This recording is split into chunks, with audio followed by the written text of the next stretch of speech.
Come in. Welcome. I'm E.G. Marshall.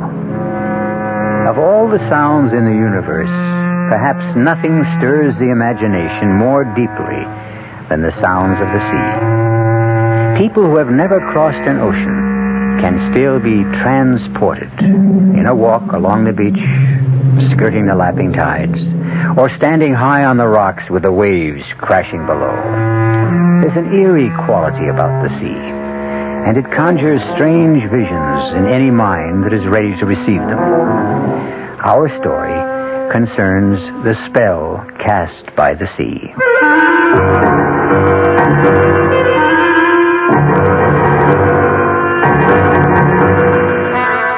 Our mystery drama, What Happened to Mrs. Forbush, was written especially for the Mystery Theater by Elizabeth Pennell and stars Patricia Wheel and Gordon Gould. It is sponsored in part by Buick Motor Division and Anheuser-Busch Incorporated, Brewers of Budweiser. I'll be back shortly with Act One.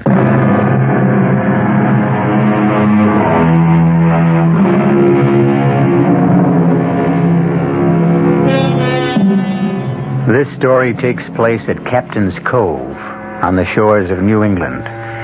Bert and Marjorie Desmond are inspecting a picturesque old house on a bluff overlooking the sea.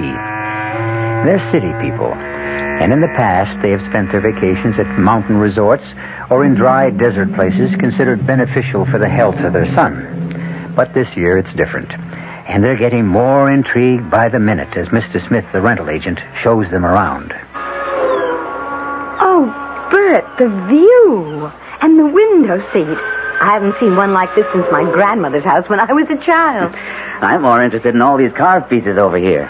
What do you call this stuff? Scrimshaw. Oh, yes. The things sailors made when they had time on their hands. Old Captain had quite a collection. Most of it's over to the museum. What can you tell me about this ship model? A schooner, isn't it? Yeah, that'd be Captain Forbush's ship, Desdemona. Sank, with all hands aboard. Oh, Mr. Smith, is that an island I see way out there? Nope, that's Dead Man's Rock. Oh, what a gruesome name. Was it the scene of a shipwreck? I understand some fella got murdered on that rock. Don't rightly know the circumstances. But there is an island further on out, known as Hiram's Hideaway. Said to be the place old Captain Forbush took himself off to when he wanted to get away from his wife. Good fishing. I'll have to look into that. Oh, Bert, are you sure we really want to take this house? Let's see the rest of it. There's a fine old staircase. Beautiful railing. I don't think it's been dusted in years. This house has been closed up most of the time. That's why it's such a bargain.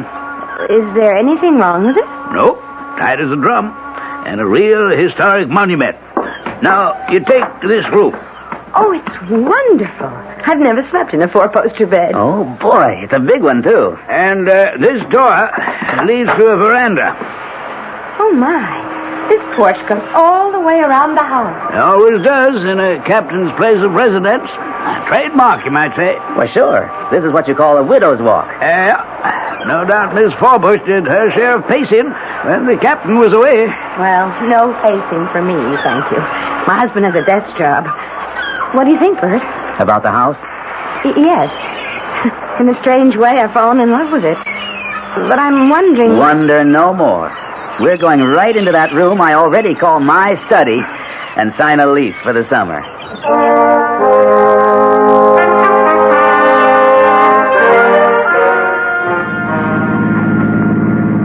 Bert. Glad you've come to life. You haven't said a word since we left the cove. I thought you were asleep. No. I've been thinking. And worrying. Worrying? About Robbie. Robbie? I can hardly wait to get his reaction when he sees where he's going to spend the summer. Bert, maybe we've made a mistake. Oh, you're kidding. No. That long, deserted beach and those rocks, it's a dangerous place for a boy. You'll have a ball. But it's not like any place we've ever stayed before. Have you forgotten how much of Robbie's life he's had to spend in bed? I haven't forgotten. But that's all over. The doctor said so. He said it was time Robbie started doing the things boys his age like to do. Not dangerous things. Bert, we're going to spend 3 months by the ocean. You bet we are. And the sea air will be good for all of us. Only, Bert, Robbie's never learned to swim.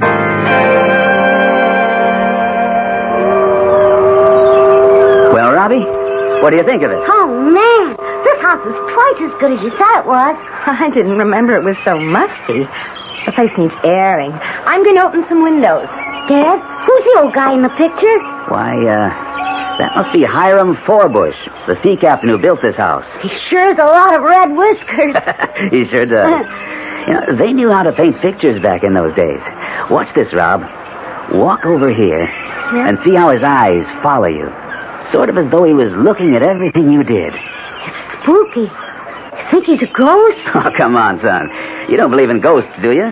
No. Well, I'll let you in on a secret. I think your mother does. Mom believes in ghosts. Sometimes. Oh, Pop. What's all this about ghosts? I'm teaching Rob to be the man of the house, so he can look after you when I'm gone. Hey, I want to go to the beach. Well, you can if your father goes with you. And not right now. I have some things to do. I'd go, only it's time to think about getting dinner ready. I can go alone. Sure you can. Oh, no, Bert, not the first time. First time for everything. And speaking of first times, how about that? It's so strange to hear a telephone in a house like this. Glad there have been some improvements since the captain's day. Guess I better find out who it is. Pop said I could go to the beach. Now, Robbie, I want you to be very, very careful. Follow that little path and watch your step climbing down the bluff. Mom, I'm not a baby. And don't stay away too long. Do you have your jacket? Oh, Mom. I'll be watching you from this window. Damn. Why, what's the matter? That phone call from the office. Wouldn't you know they're having a crisis and they want me back? Oh, no, Bert, we just got here. You're on your vacation. Won't be gone long. Just for the day to help get things straightened out. But it's a 4-hour trip. I know. I'll have to start very early tomorrow morning. And I guess I better spend tomorrow night in the city. But you promised that first thing tomorrow you'd see about swimming lessons for Robbie. It was a part of our bargain. I know, honey, but it's just a matter of putting it off for a day. Oh, you said... I thought I'd asked you not to climb on those rocks unless someone... Beach club and make arrangements for swimming lessons. And we'll meet some people so that you'll know the neighbors, and Robbie will have someone to play with. Robbie, dear, what were you doing on those big rocks today? Just throwing stones in the water. Mom, I can make them skip real good. I thought I'd asked you not to climb on those rocks unless someone was with you. I only climbed a little way. Well, no more climbing, young man, until your father gets back. But he's been gone for 3 whole days. Well, he's coming tomorrow. And we're going to let him know how well we've been getting along. Go to sleep now. I'm going out on the porch to watch the moon come up. Mommy, you promised to open the window very wide so I can hear the sound of the water? Yes, dear. The weather's changing. I can scarcely see the beam of the lighthouse. It's getting all misty. And don't be frightened if you hear the foghorn. I like that sound. Night. Good night, dear.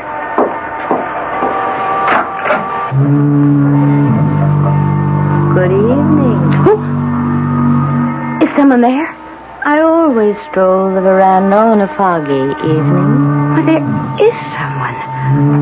Who are you? I am Lavinia Forbush, and I presume you are the lady who is staying in my house? Why, I guess it was your house. Only I'm staying here now. My name is Marjorie Desmond. Didn't they tell you, Mrs. Desmond, that I never left this house? It belongs to me. Belonged to you, Mrs. Forbush. Now it belongs to a man who lives in Boston. Ah, he thinks he owns it.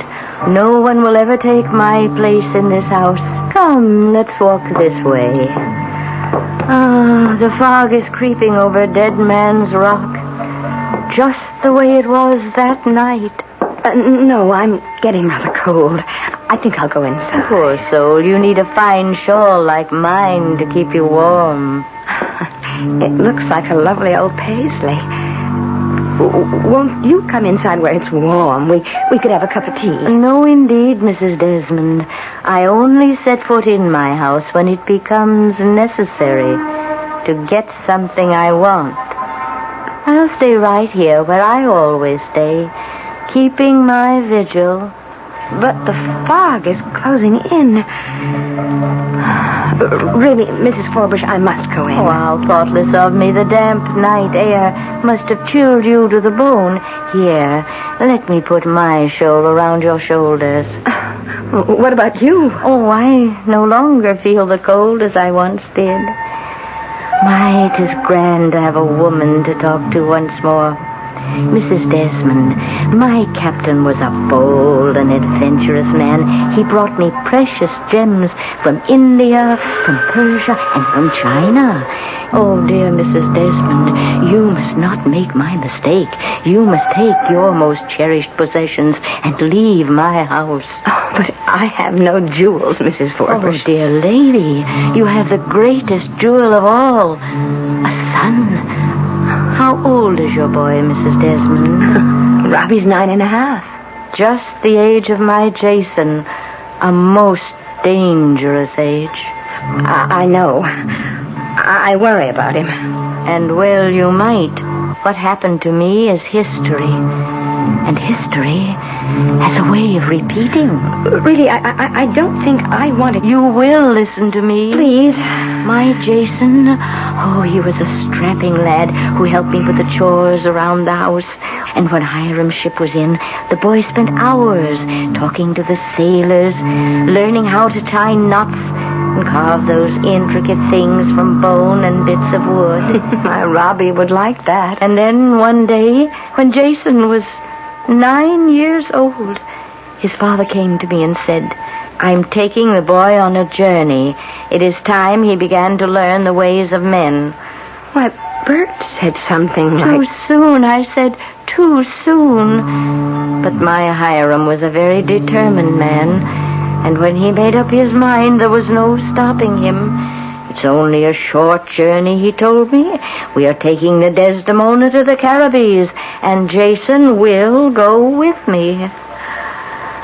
I watched through the spyglass until the ship was far enough at sea to hoist the big sail which caught the wind. You do know what happened, don't you, Mrs. Desmond? Don't tell me any more. I must, if you would save your boy. Late that evening, the fog closed in the way it has now. And then began the long days and the lonely nights. Where is your son, Mrs. Desmond? Why, he's in bed, and I hope fast asleep. You hear that? Yes. Foghorn is a lonely sound. It's a lonely sound for women like you and me when we've lost. Stop trying to frighten me. There's still plenty of time. For what? To take your son away from here. Take him away and guard him with your life. A foghorn is a lonely sound, and a ghost-ridden house by the sea is an unsettling place for a woman who is worried about her son. Perhaps in the light of day, when her husband returns, Marjorie will be able to shake her fears. On the other hand, suppose Mrs. Forbush is really trying to tell her something. We'll find out more shortly when I return with Act 2.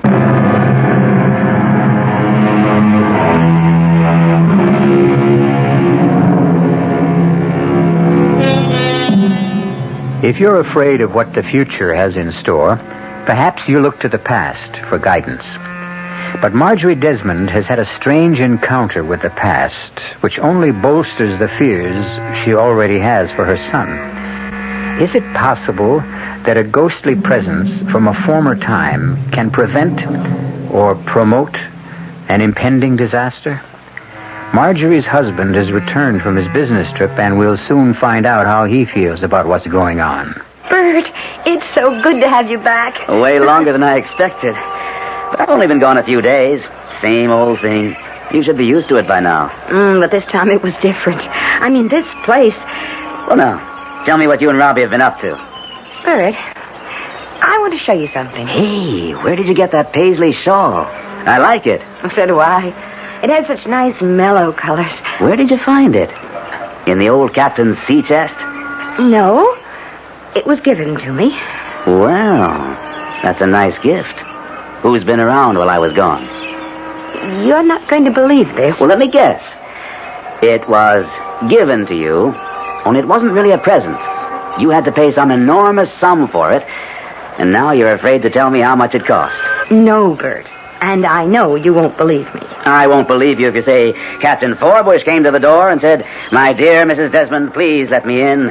I've returned from a long and tiresome journey, and it would please me very much if you would cook up some bacon and eggs." No, Bert. It wasn't Captain Forbush. I'm happy to hear that. It was Mrs. Forbush. What? You're going to laugh. I know you won't understand, and I didn't either, only it happened. For heaven's sake, Marge, what happened? It was a foggy night. You sure? Spooks always come out on foggy nights. Now tell me, where did you really get that shawl? I got it from Mrs. Forbush. Let's not play games. I'm tired. She was there, She Bert. was where? On the widow's Oh, hall. cut it out. I talked to her, and she told me what happened to her husband. Sure. Mr. Smith told us that. The captain was lost at sea. But Jason... Who in heck is Jason? Their son. Marge, will you please talk sense? Now, where did you get that shawl? I told you from Mrs. Forbush last night when we had a long talk. Now, I've heard everything. Okay, it's a joke. And I do think it's pretty funny. We're living in a haunted house, so let's enjoy it. If you don't want to tell me where you found that thing, okay. I'll play your game. At least until tomorrow. Don't you want to hear what she had to say? I don't want to hear any more of this crazy story. Come to bed. And tomorrow we'll have a great big laugh over this whole thing. And maybe you'll remember where you really found that shawl.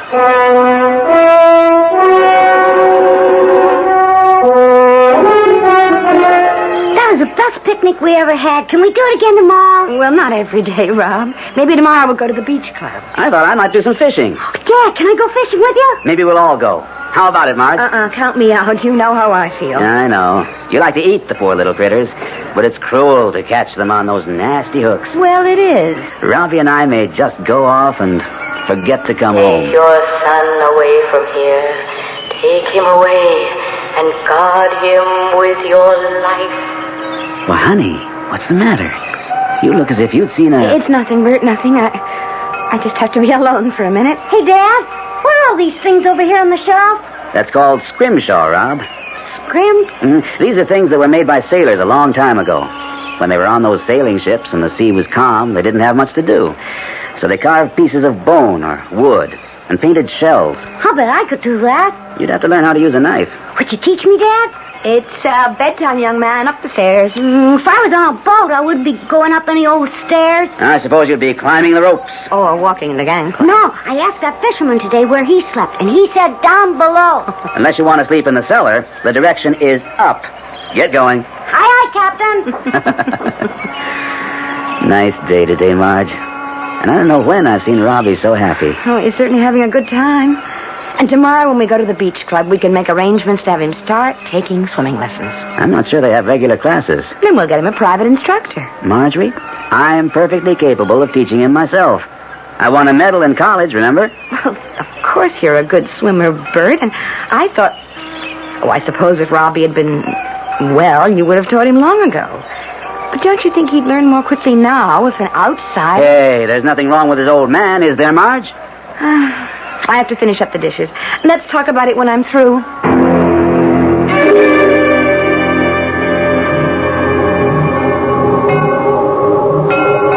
Robbie? Don't be frightened. I want to talk to you. Is that you, Mom? No, I'm the lady who lives here. My name is Mrs. Forbush. Say, do you know the man with the red whiskers? He is my husband. And maybe you could tell me about that boat on the shelf downstairs and all those other things. That ship was one of the proudest vessels to sail the seven seas, and Captain Forbush himself made that model. Do you think it would sink if I tried to sail it? Oh, you must never, never try. Oh, my dad won't let me even touch that boat with the sails. But I can play with the other things. You know, the bones and the shells. I know. And I brought you one that was a favorite of my son. He was just about your age. Now, do you have a candle I can light? There is one over there in the bureau, but I could just turn on this light. No need to waste electricity. I never had it in this house. That doesn't look like a match to me. A tinder box. best thing in the world for striking a light. There. Now, Robbie, what do you think of this? Wow. What a big shell. This is for you, Robbie, to keep for Jason while he is away. Where's he gone? I'm hoping you will help me find him. Oh, I'll be glad to help you. Because if he was here, we could climb the rocks together and explore that pirate's cave. We'll look for him, Robbie. We'll look for him together. So now, if you will come with me. I couldn't go anywhere without asking permission. But this is my house, and I am giving you permission. But I still couldn't go without asking. Quickly, boy. Come on. Put on your clothes. Mom! Dad! What is it, Rob? Why, Robbie, what are you doing with a candle burning? You know how dangerous... I didn't light it, Mom. You tell them, Mrs. Where is she? Where's who? That lady, Mrs. Forbush. She was standing right there. Oh, good Lord, not in here. Rob, there's no one else in this room. You've been having a dream. No, Dad. Honest, she was here. Look what she gave me. Not you, too.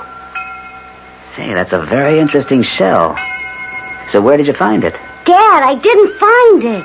Mrs. Forbush said it belonged to her son, and I could borrow it until he comes back. That's a likely story. You can make up a better one than that. But that's exactly what she said.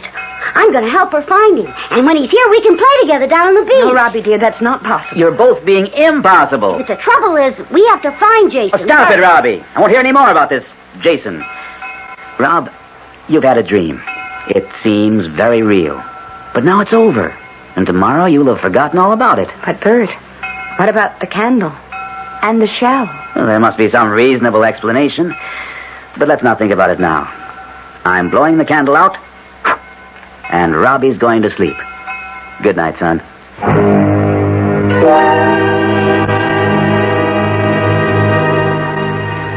You've been playing a joke on me, and I'll admit it's been a good one. You were very clever to get Robbie to go along with you. And I must say, he played his part well. But I can think of better games for a boy his age. This was no game, Bert. You didn't coach him to put on that act? Of course I didn't. Well, if it was a nightmare and he dreamed all those things about Mrs. Forbush and her mythical son, it was only because you filled his imagination full of stories. I have never mentioned either Mrs. Forbush or Jason to Robbie.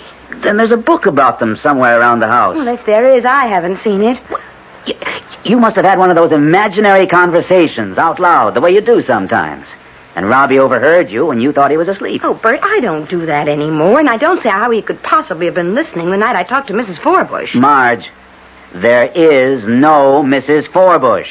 How would you know? You weren't here. Honey, we're taking this whole thing too seriously. Mrs. Forbush lived nearly 200 years ago, so she can't be hanging around here now. I suppose you're right. That's my girl. Give us a smile. Well, I'm trying. Now repeat after me. No more conversations with Mrs. Forbush. No more conversations with Lavinia Forbush. Where'd you get that kooky first name? Well, she told me. Okay. No more conversations with Lavinia Forbush. And what will we tell Robbie?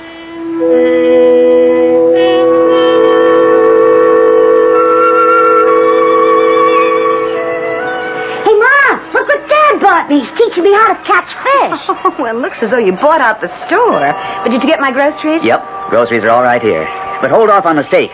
We just may come back with something very special for the frying pan. Look, Mom, my very own rod. Did you ever see one of these? This is a reel. Yes, dear. It looks like a very nice reel. Where will you use it? Down at the wharf? Nope.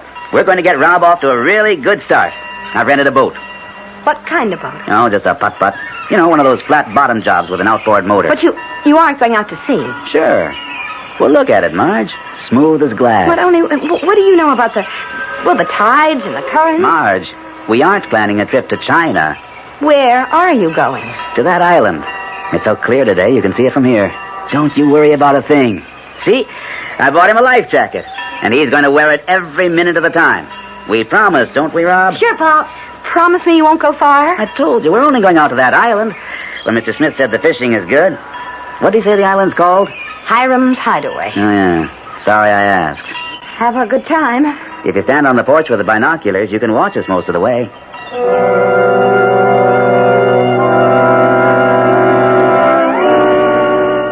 Well, Mrs. Desmond, I'm sorry you did not heed my warning. Oh, no, please don't come back. I've not been away. But I don't want to talk to you.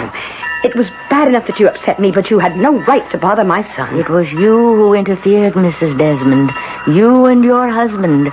You spoiled it all. I was trying to save your son before this happened. Nothing has happened, Mrs. Forbush, and I won't let you alarm me anymore. But you are alarmed, Mrs. Desmond, and well you might be. Why did you let him go? See, they are already out of sight. And if you don't act quickly, you'll never see either your husband or your son again.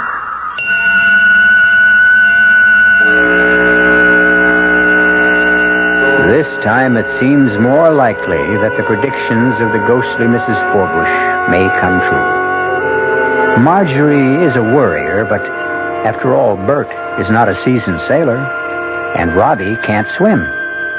No, they're not setting off for China, but they are tempting fate. And it's too late to turn back now.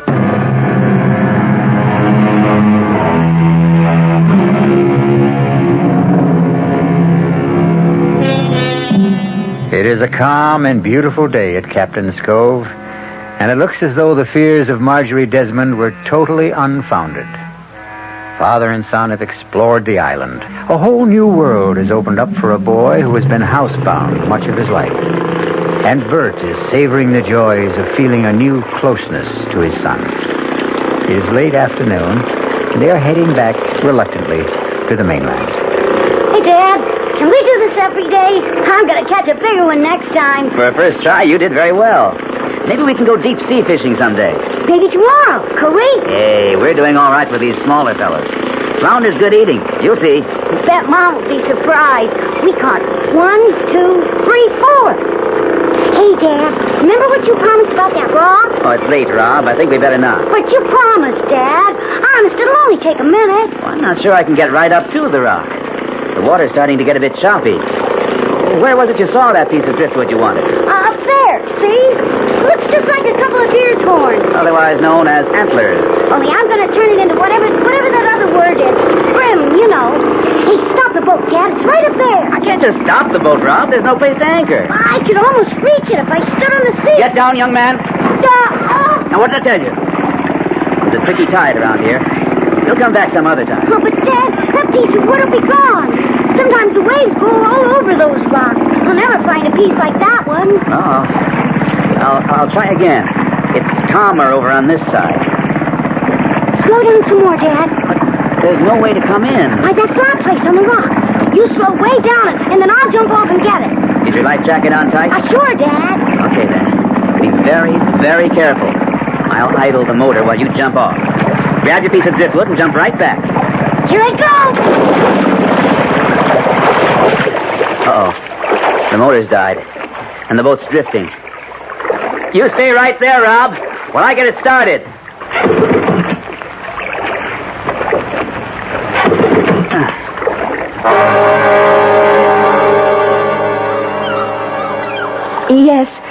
Yes.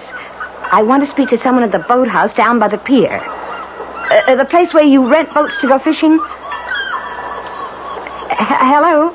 Hello, this is Mrs. Desmond. My husband and son, are they there? No, they rented a boat from you this morning to go to the island. Well, I expected them back long before this, and I was afraid something might have happened. Well, I know it isn't late, but it is beginning to look stormy, and I can't see the island anymore. Could you send someone out to look for them? Coast Guard Patrol? How do I reach them? No, thank you. I'll go to their station down on the beach.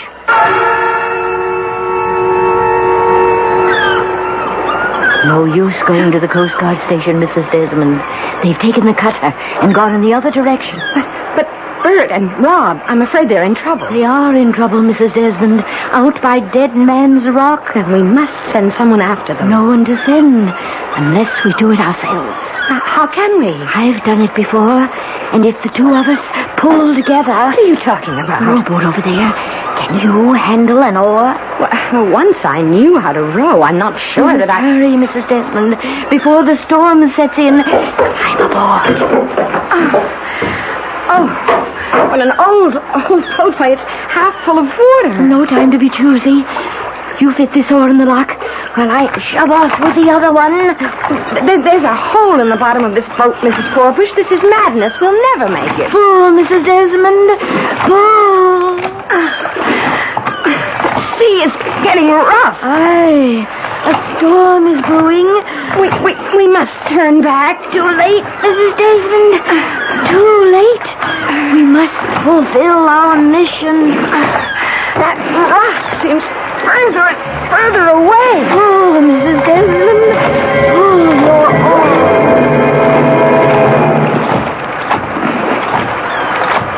It's no use, Mrs. Forbush. We're going to sink. Stay away from that warning bell.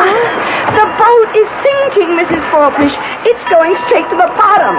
We'll have to swim for it. Swim for the boy. Save yourself, Mrs. Desmond.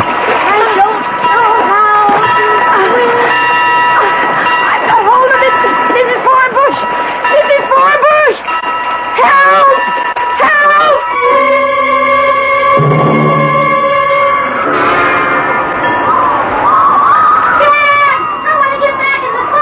Stay right there, Rob, until I can get closer. I can't seem to get this darn motor started. Hello! Who are you? Hiram Forbush, at your service. Captain Forbush? Are you in difficulty? I can't seem to get this stupid motor started. Give me wind and sails any time. But they're not going to help me now. My son and I... Is your boy over yonder? Yes. I should never have let him off on the rock. Dead Man's Rock's a dangerous place to be. But one of my men will get him. I'll be very grateful for anything you can do. We have to get home. Couldn't you put us ashore in a rowboat? Can't spare the men to take down a long boat. And my only rowboat was most rotted away. So I left it back on the beach. Oh, there must be some way. I'll pay you very well. All the money I want is out where we're going. And we can't stay around here any longer. So climb aboard and... No, I'll take my boy back in this boat, and someone else will come along, or they'll send the Coast Guard to look for us. You won't last long in that thing. There's a storm coming up.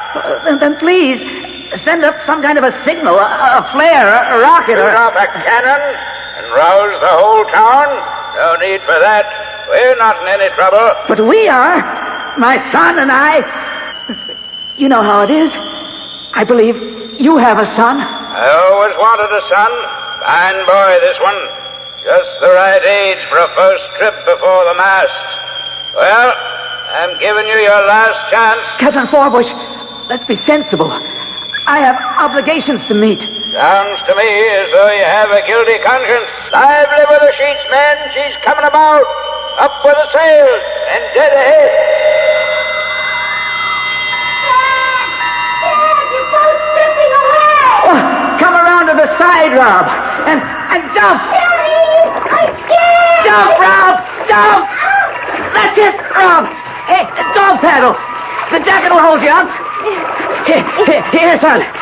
Grab my fishing pole. I got it! Good boy. Hang on. That's it. Now, get hold of the side of the boat. Yeah. Dad, I lost my stick! Oh, forget it. Easy now. I've got you. Are you all right? Okay, Dad. Boy, can you see what I was doing? I was swimming! Not quite. Here, Rob. Here's some of these rags to dry off. I'm going to try this motor one more time. Wow! You made it! Everything's going to be all right. Hey, Dad. think sometime we could get a sailboat? I'd rather not think about this just now, Robbie. We've had a close call. And then maybe we could sail off. Robbie, no more. We're lucky. Dad, I hear someone calling. Well, let's not let our imagination get... Over there, Dad. By that thing standing up in the water. Good Lord. There's someone clinging to the buoy.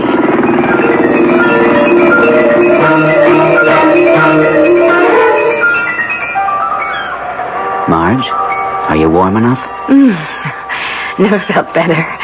And now, Marge, if you feel up to it, will you please tell us what in the name of heaven you were trying to do? I started out in a rowboat. That rickety old rowboat that was down on the beach? Oh, yes. Did you know it was there? I hadn't seen it before. That boat must have been 100 years old. Why did you... I can't explain what was going on in my mind. Or at least you wouldn't understand. You see, I had this awful premonition that something terrible was going to happen to both of you and that I must row out as far as that rock to save you. Well, the boat sank and mercifully there was that buoy and then you came along. Please don't ask me any more questions because now that you're both safe, all those crazy notions I had are gone forever. But something did happen, didn't it, Bert? Something happened, all right. We were starting back when the motor conked out. And you won't believe this, Marge, but suddenly everything was deathly still. And out of nowhere came this big old ship, like the one in the model over there. That's right, isn't it, Rob? Oh, Dad. And over the rail leaned that face with the cold blue eyes and the bristling red beard. None other than Captain Hiram Forbush. Oh, you're being mean, Bert, but I guess I deserve this. Go on. You don't believe me, do you, Marge? But I tell you, there he was, big as life. I begged him to take us back to shore, but he said he was heading for the Caribbees. He had Robbie up on the deck while I was trying to start the motor. And then that sailing ship started to take off. And I looked up, and that's when I yelled to Robbie to jump. Hey, Dad, that's the best story I ever heard. Now can I tell Mom what really happened?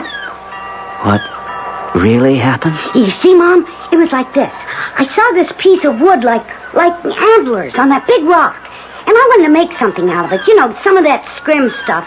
And I begged Dad to let me get it. So he slowed down the boat and I jumped off. Oh, that was dangerous, Rob. Well, it would have been all right, except the motor conked out and the boat was drifting away. So I had to jump in the water, or I'd still be on that rock. And, oh, Mom, I was scared. But I almost swam. A swimming lesson for you tomorrow, Robbie. I promise. Mom, you tell me something, please? Yes, dear. What happened to Mrs. Forbush?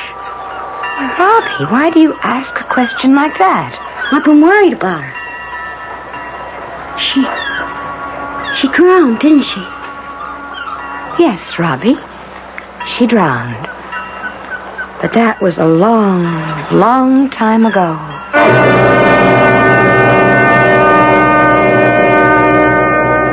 What happened to Mrs. Forbush was not as important as what happened to the Desmonds. A possessive mother learned she must loosen the bonds with which she held her only child, or live in an ever-present nightmare of fear. And a self-centered father discovered that if he neglected his wife and son, he ran the risk of losing them. Such lessons are learned and sometimes forgotten in strange and frightening ways.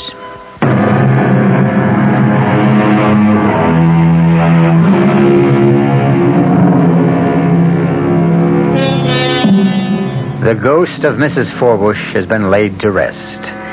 But the captain, since no trace of his ship was ever found, you may see the Desdemona sometime off in the mists on a foggy day. The sights and sounds of the restless ocean stir something deep within the soul. There are countless tales to be told of the sea. We'll look for some, to bring them along with other probings into those things which touch the dark and mysterious recesses of the human mind. Our cast included Patricia Wheel, Gordon Gould, Billy Lou Watt, Mary Jane Higby, and Guy Sorrell. The entire production was under the direction of Hyman Brown. This is E.G. Marshall inviting you to return to our Mystery Theater for another adventure in the macabre. Until next time, pleasant dreams.